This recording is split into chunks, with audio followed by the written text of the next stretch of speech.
Hello student, कैसे हो सब लोग। तो आज हम लोग डिस्कस करने वाले हैं वेरी इंपॉर्टेंट टॉपिक जिसका नाम है दैट इज इवोल्यूशन। तो हम लोग इवोल्यूशन समझते हैं। इवोल्यूशन होता क्या है, इवोल्यूशन का टर्म किसने दिया। तो सबसे पहले जो टॉपिक समझने वाले हैं that is A basic introduction. तो इंट्रोडक्शन में सबसे पहले हमारे पास टर्म जो आता है उस टर्म को हम लोग क्या बोलते हैं और किसने दिया। तो इवोल्यूशन टर्म जो है that is given by Herbert Spencer. किसने दिया? That is given by Herbert Spencer. ठीक। फादर ऑफ इवोल्यूशन क्या होता है? फादर ऑफ इवोल्यूशन हमारे पास है that is A Charles Darwin. याद रखना, चार्ल्स डार्विन के बारे में हम लोग आगे जाके पढ़ेंगे। इन्होंने और क्या किया था? इन्होंने स्टडी किया था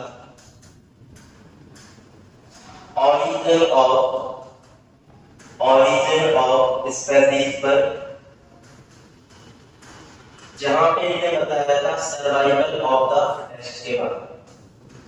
survival of the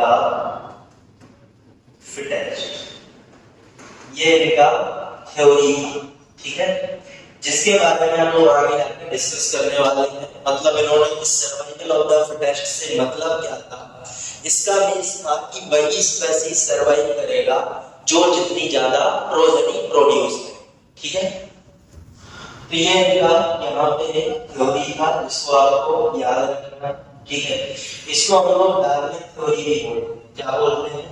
that is Darwin theory, ठीक।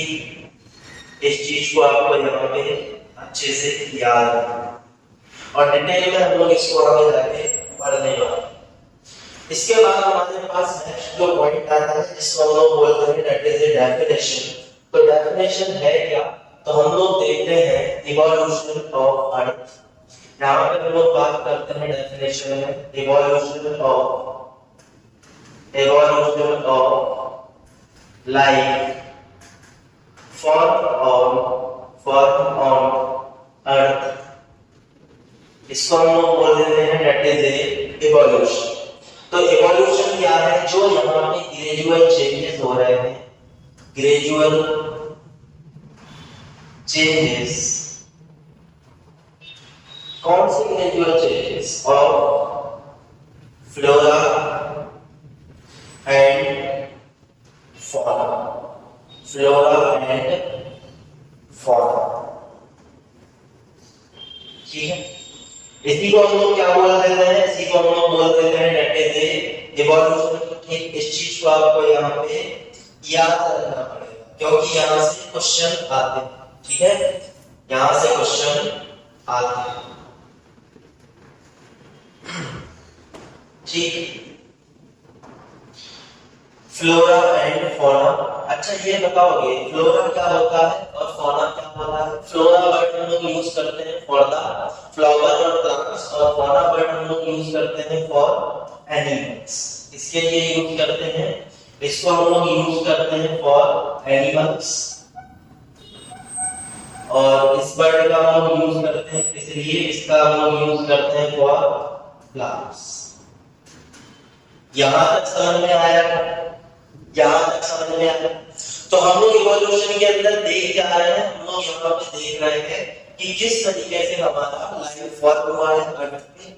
उसके बाद वहां पे ये जो भी फॉर्म हुए हैं, लाइफ फॉर्म हुए हैं, उनमें लगातार ग्रेजुअल चेंजेस हुए हैं, धीरे धीरे चेंज हुए हैं और यहाँ हमारा क्या बन गया? यहाँ पे हमारा फॉर्मेशन हुआ एक लाइफ का। और हमारा अर्थ तो था ही, मतलब अर्थ भी एक प्लेनेट है। तो कैसे अर्थ बना, कैसे यूनिवर्स बना, इन्हीं सब चीजों के बारे में हम लोग आगे जाके स्टडी करने वाले हैं। पहले जरा नोट करो देर हम लोग आगे चलते हैं। इसमें लिखो इसको जल्दी से।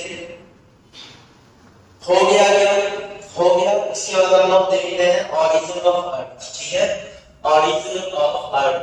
तो ऑरिजिन ऑफ अर्थ जो हुआ है, ये हुआ ये हुआ 4.5 बिलियन ईयर्स अगो या फिर 5 बिलियन ईयर्स, ठीक है।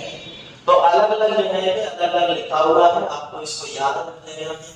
नेक्स्ट हम लोग बात करते हैं स्टेलर डिस्टेंस की। स्टेलर डिस्टेंस होता क्या है? स्टेलर डिस्टेंस हम लोग देखते हैं that is a unit of distance. ठीक है, स्टेलर डिस्टेंस जो होता है ये क्या है? That is a unit of distance. Unit of distance हम लोग यहाँ पे जो यूज कर रहे हैं वो हम लोग यूज करते हैं that is A light year. क्या यूज करते हैं? Light year. तो लाइट ईयर क्या होता है? लाइट ईयर होता है यूनिट ऑफ डिस्टेंस, जहां पे हम लोग बात करते हैं किसी स्टार्स की। अब जो स्टार होते हैं उनको यदि हम लोग देख रहे हैं तो हम लोग उनको पास्ट में देखते हैं, मतलब वहां से वहां तक जाने के लिए, अर्थ से ऊपर तक जाने के लिए कुछ टाइम लगा होगा, तो हम लोग उसको प्रेजेंट में नहीं देख रहे हैं। That is a peeping into the past. किसमें देखते हैं? पीपिंग इनटू द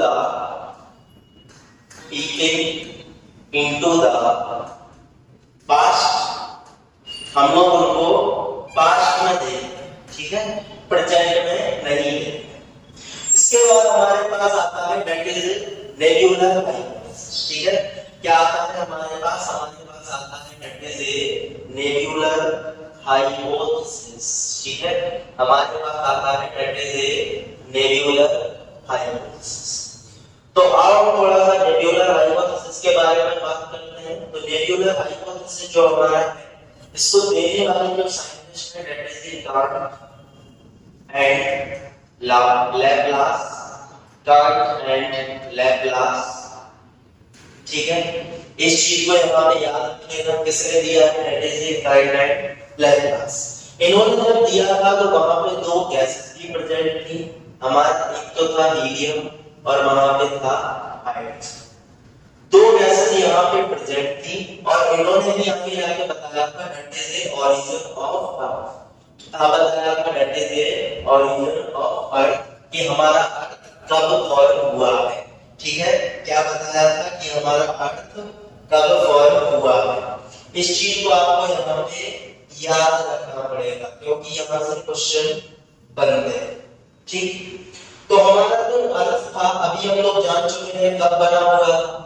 हमने अभी देखा था कि हमारा जो अर्थ है वो कब बना है, that is 4.5 to 5 billion years ago. ठीक, इस चीज को यहाँ पे याद रखना। नेक्स्ट हमारे पास आता है that is A origin of life, कि हमारा लाइफ कब आया। तो ये आया है 4 बिलियन ईयर्स। 4 billion years. तो क्या यहाँ तक आपको समझ में आया? जल्दी से इसको नोट करो, फिर हम लोग देखते हैं नेक्स्ट स्लाइड और हम लोग वहां पे बात करेंगे ओरिजिन ऑफ लाइफ के बारे में अच्छे से, ओरिजिन ऑफ अर्थ के बारे में, ओरिजिन ऑफ यूनिवर्स। ठीक है, जल्दी से इसको नोट करो फिर हम लोग आगे चलते हैं। तो हुआ यहाँ तक। नेक्स्ट हम लोग आगे चलते हैं और हम लोग यहाँ पे देखने वाले हैं that is the origin of cellular life. ठीक है, तो हम लोग जब सेलुलर लाइफ की बात करते हैं तो हमें पता है जो ऑर्गेनिज्म होते हैं वो हमारे पास दो टाइप से हो सकते हैं। या तो वो हो सकते हैं दैट इज ए यूनिसेलुलर, या फिर वो हमारे पास हो सकते हैं that is a multicellular. Unicellular जो होते हैं, यूनिसेलुलर का मतलब होता है that is made up of single cell. किससे मिलके बने होंगे? Made up of single cell, made up of single cell, single cell से मिलके बने होंगे। मल्टी सेलुलर जो होते हैं that is made up of more than one cell, more than one cell. ठीक है, उनको हम लोग क्या बोल देंगे? उनको हम लोग बोल देंगे that is a multi cellular. ठीक, तो सेलुलर लाइफ हमारा आया कब था? That is A 2.0 billion years ago. Next हमारे पास था that is A origin of non cellular. ठीक है, नॉन सेलुलर कब आए थे? That is A 3.0 billion years ago. और ये आए कहां से? तो ये ओरिजिनेट फ्रॉम प्रोटोबायोट्स, ओरिजिनेट फ्रॉम प्रोटोबायोट्स। अब बात आती है कि जो हमारे प्रोटोबायोट्स होते हैं तो ये प्रोटोबायोट्स हैं क्या? ये होते हैं जायंट मॉलिक्यूल्स। क्या होते हैं? That is A giant molecule, जिनके बारे में हम लोग आगे पढ़ेंगे। ठीक है, जायंट मतलब बहुत बड़े मॉलिक्यूल्स, ठीक है। और बहुत बड़े मॉलिक्यूल्स मतलब हमारे पास आ जाता है आरएनए हो गया, प्रोटीन हो गया और कार्बोहाइड्रेट्स हो गए, तो ये सभी आ जाते हैं इसके अंदर, ठीक है, ये सभी आ जाएंगे इसके अंदर, ठीक। अब हमारे बात करते हैं ओरिजिनेशन ऑफ यूकैरियोट्स। तो यूकैरियोट्स हमारे कब आए? It is 1.5 billion years ago, ठीक है, कब आए?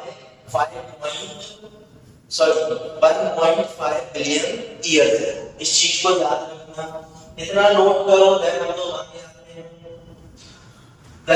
आगे आते हैं और हम लोग समझने वाले हैं अब that is A origin of universe। क्या समझने वाले हैं?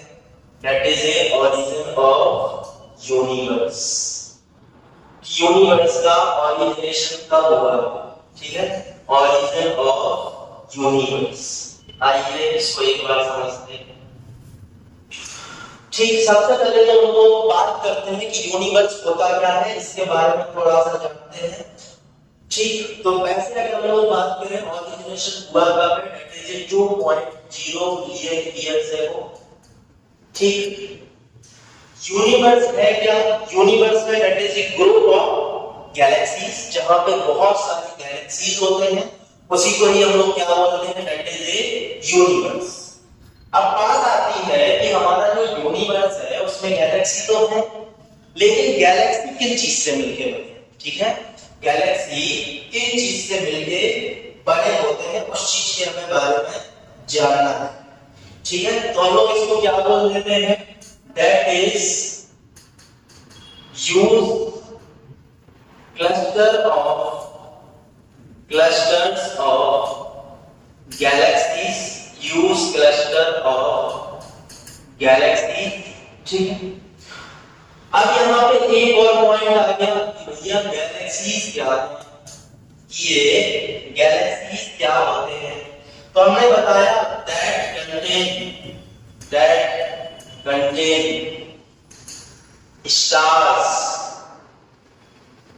stars, clouds, gases and dust। तो इन सभी चीजों से मिलके हमारे गैलेक्सी बने होते हैं। यहां तक समझ आया क्या कि गैलेक्सीज क्या होते हैं, किन चीजों से मिलके बने होते हैं, ठीक है। इसके बाद हमारे पास आता है that is a big bang hypothesis. क्या आता है? That is a big bang hypothesis. और बिग बैंग हाइपोथेसिस दिया किसने है? एविन लेमन, इन्होंने इसको दिया हुआ है। अभी हम लोग आगे जाते हैं, सबको स्लाइड से भी एक बार समझ लेंगे। तो इन्होंने क्या बोला? इन्होंने बोला कि यहाँ पे ह्यूज एक्सप्लोजन हो। क्या हुआ? एक ह्यूज एक्सप्लोजन हो। उस ह्यूज एक्सप्लोजन के वजह से क्या होगा? मान लो कि एक बहुत बड़ा ब्लास्ट हुआ, ठीक है, तो हमारे इसका जो टेम्परेचर था वो टेम्परेचर क्या हुआ? केम डाउन कर गया और यूनिवर्स क्या हुआ? Temperature came down. यहां पर हम लोग डायरेक्टली ऐसे लिख सकते हैं, एक्सपेंड ऑफ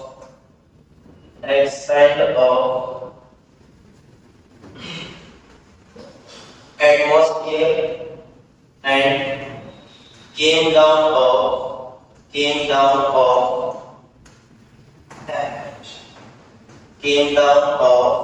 temperature, ठीक है।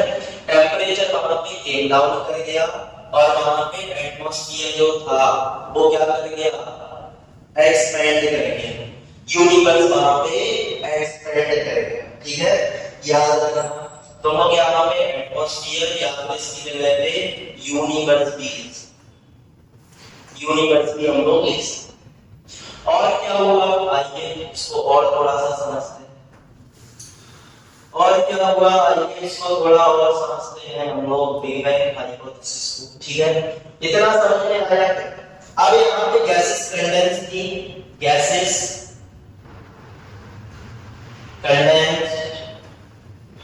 कंडेंस्ड अंडर ग्रेविटेशन, ठीक है, अंडर ग्रेविटेशन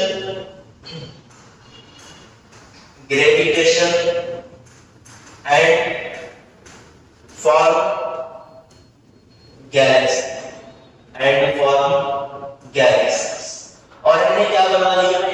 ये बता दिया दैट इज गैलेक्सी। और गैलेक्सीज के बारे में थोड़ा सा और जान लेते हैं हम लोग। गैलेक्सीज के बारे में थोड़ा और जान लेते हैं।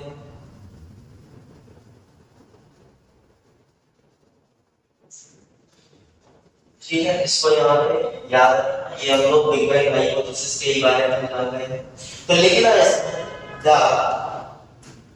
गैसियस, जो यहाँ पे गैसियस क्लाउड्स थे, gaseous clouds became down, ठीक है। क्या तो लिखना gaseous clouds due to, gaseous cloud due to, ये क्या करेंगे, गैसियस क्लाउड की आगे जाके एक स्ट्रक्चर फॉर्म करेंगे due to gravity, disc like structure बना देंगे due to gravity form cloud like structure या फिर डिस्क लाइक स्ट्रक्चर, जिसको हम लोग बोलते हैं दैट इज ए नेब्यूला। क्या बोलते हैं, नेब्यूला। और उसी से आया था हमारा नेब्यूलर हाइपोथेसिस। ठीक है, क्या करेंगे, ये स्ट्रक्चर बनाएंगे नेब्यूला, और जो कि ऐसा होगा इसके आगे जाके मिल्की बेस और हॉट सोलर नेब्यूला बना। क्या करेगा ये जो नेब्यूला है, ये जो हमारे पास नेब्यूला बना है, ये क्या करेगा, ये हमारा मिल्की वे गैलेक्सी,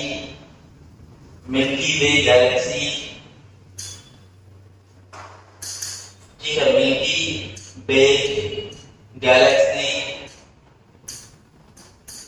और हॉट सोलर नेब्यूला फॉर्म। समझ में आया? तो ये सब जो लिखा है इसको जल्दी से एक बार नोट करो, देन हम लोग आगे इसको एक बार स्लाइड से थोड़ा समझ लेते हैं। ठीक, जल्दी से इसको नोट करो, देन हम लोग इसको एक बार स्लाइड से समझते हैं। तो आओ एक बार इसको हम लोग स्लाइड से थोड़ा सा देखते हैं क्या ये लोग बोल रहे हैं जो अभी हमने पढ़ा है। तो इवोल्यूशन क्या था, evolution is an orderly chain from one form to an, मतलब एक से हम आगे और चीजें बनाते चलते। ठीक है, इवोल्यूशनरी बायोलॉजी क्या होता है, इंपॉर्टेंट पॉइंट है, evolutionary biology is the study of life forms on earth. ठीक है, नोट कर लेना इसको। इवोल्यूशन बायोलॉजी के अंदर हम लोग किन चीजों को पढ़ते हैं, study of life form on earth, कि किस तरीके से वहां पे लाइफ फॉर्म हो रही है अर्थ के ऊपर। ठीक है, नेक्स्ट हमारे पास आता है that is origin of life. ठीक है, ओरिजिन ऑफ लाइफ। तो हमने बिग बैंग हाइपोथेसिस देखना है, इसके अंदर state that universe originate about 20 billion years एगो of a single huge explosion, कि वहां पे क्या हुआ, एक सिंगल ह्यूज एक्सप्लोजन हुआ, और ये कब ओरिजिनेट हुआ है, 20 बिलियन इयर्स एगो, बहुत पहले की बात है। ठीक, तो हमने यहाँ पे देखा कि earth was formed around 4.5 billion years ago. Earth कब बना था, 4.5 billion years ago. There was no atmosphere, वहां पे कोई एटमॉस्फेयर नहीं था।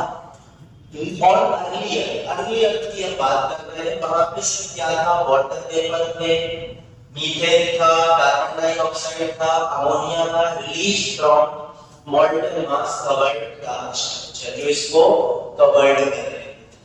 ठीक है, उसके बाद हमने देखा कि यूवी रेज यहाँ पे from the sun broke up water into H2SO। अब यहाँ पे क्या हुआ, जो यूवी रेज थे वहां पे यूवी रेज पड़े और उन्होंने क्या बना दिया, H2 और O2। तो oxygen combined with NH3 and CH4 उन्होंने क्या बना दिया, वाटर एंड CO। अब हमारे अर्थ के ऊपर वाटर आ चुका है। ठीक है, अब वाटर आ गया तो आगे जाके हमारे ऑक्सीजन क्या करेगा, ओजोन लेयर बना लेगा, मतलब O3 बना लेगा। Was formed as it cooled the water vapor fell as rain to form ocean। ठीक है, life appeared within 4 billion years ago, इस चीज को याद रखना। नेक्स्ट क्लास के अंदर हम लोग पढ़ने वाले हैं थ्योरी ऑफ ओरिजिन ऑफ। ठीक है, तो नेक्स्ट क्लास में मिलते हैं हम लोग पार्ट 2। जो इसका पार्ट 2 या हम लोग बोल सकते हैं लेक्चर नंबर 2। ठीक है, थैंक यू सो मच। तो आप लोग इसको पढ़ते रहिए, नोट्स अच्छे से बनाइए, एक बार एनसीईआरटी को थोड़ी रीड कर लीजिए।